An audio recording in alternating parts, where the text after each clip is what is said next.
TBRs for me can still be kind of hit and miss, so let's take a look at how this one went.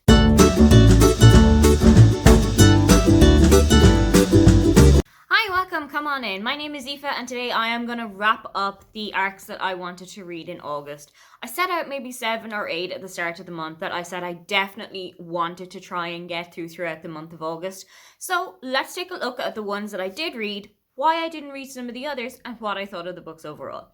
The first one on the list was Life's a Beach by Portia McIntosh. Portia McIntosh is one of my favourite contemporary romance authors, and while I have loved all of the other books of hers that I've read, this one kind of fell a little bit flat for me. In this book, you're following Peach, whose little sister Diana is getting married to a man named Charles. Yes, put that together in your head.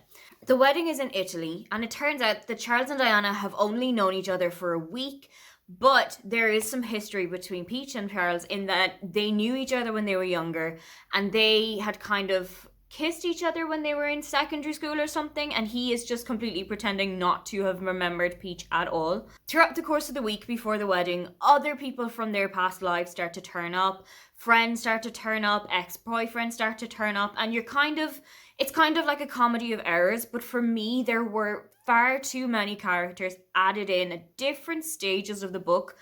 I felt like I was always trying to remember, oh, this person is connected in this way, or why is this person here?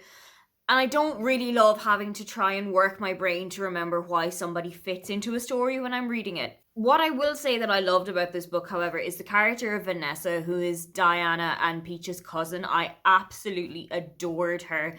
And I think I would read an entire book just based on her. Vanessa was so funny. She has a fantastic backstory. She has been like twice or 3 times divorced. She's living in Los Angeles. She kind of feels like she was living the high life. I would absolutely read a book all about Vanessa. Something else that I really loved about this book is that there is a little bit of deaf representation in here. One of the side characters is deaf, and you can see the other characters speaking in sign language and kind of including this side character in their events and stuff by introducing sign language to the narrative. Overall, I was kind of disappointed by this book. It wasn't my favourite of Portia McIntosh's, but it's not going to put me off reading her.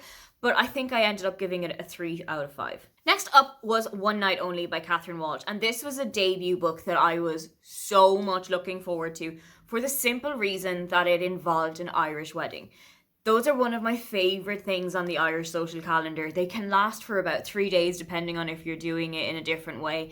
And I absolutely love the kind of festivities and the events that you have in it and all of the camaraderie that you see. Our main character here, Sarah, is from New York, but her best friend Annie is getting married to an Irishman named Paul.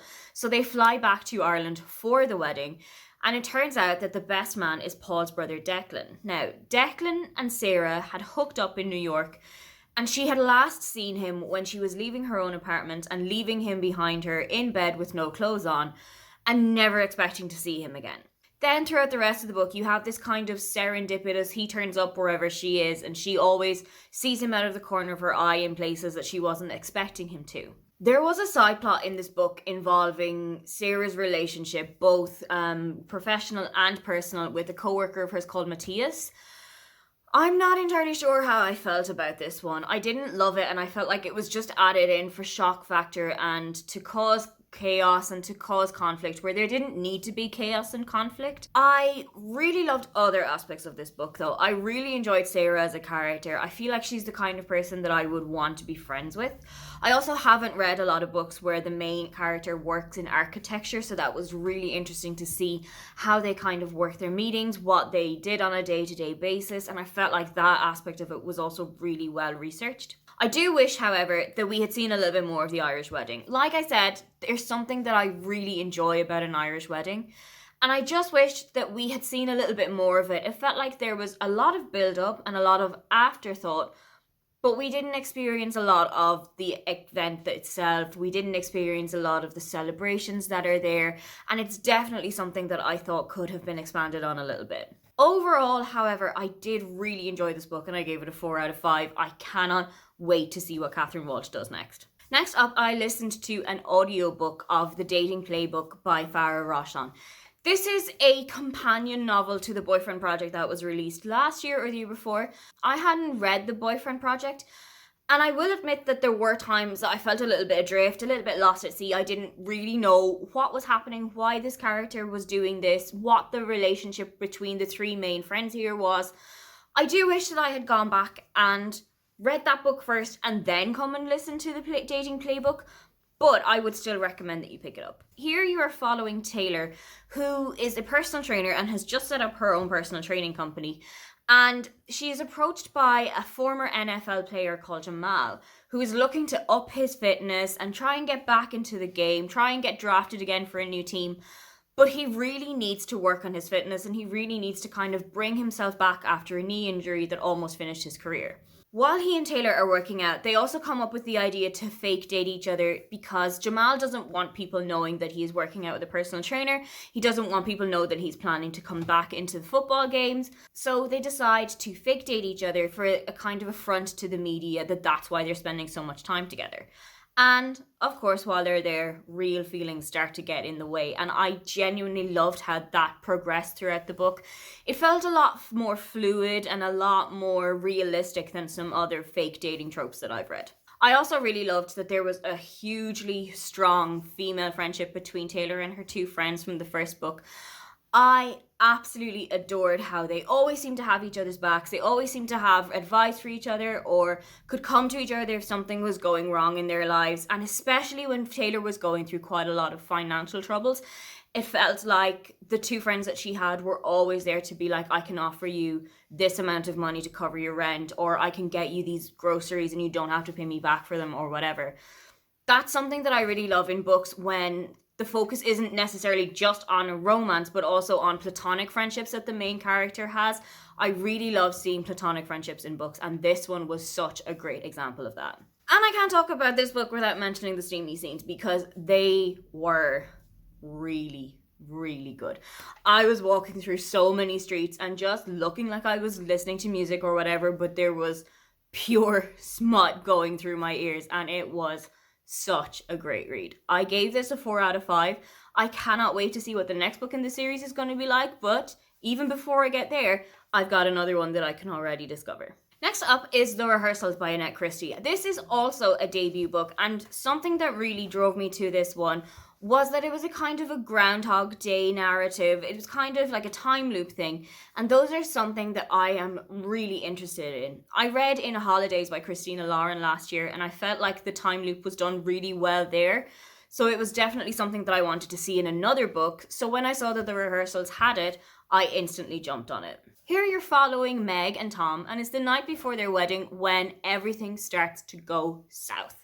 They have this huge argument and bring up so much from their past and things that are going to be happening in the future that they weren't prepared to hear about, and they decide to call the wedding off. Except that they both go to sleep and then wake up again the morning of the day before their wedding and have to live through it all over again.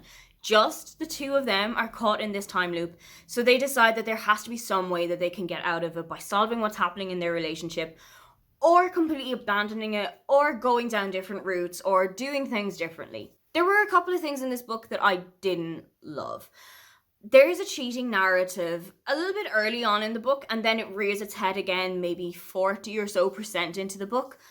I'm not a big cheating narrative fan. I don't seek out books that have cheating in them. When this came up, it did kind of put a downer on the book for me because it's just something that I don't enjoy reading. I also have to admit that for quite a lot of the book, especially when they were going through some really rough patches together, I didn't particularly want Meg and Tom to get to the top of the aisle. I didn't really want them to get married. I didn't feel like they loved each other or respected each other enough. There was a lot of miscommunication throughout this book. There was a lot of things that should have been dealt with in different, more mature and more responsible ways by the two of them.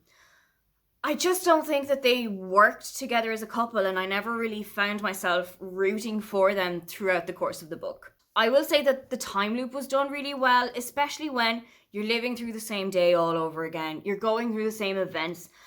Actually, there were things that they did differently on this day. They did differently on this situation. They did differently in this occasion.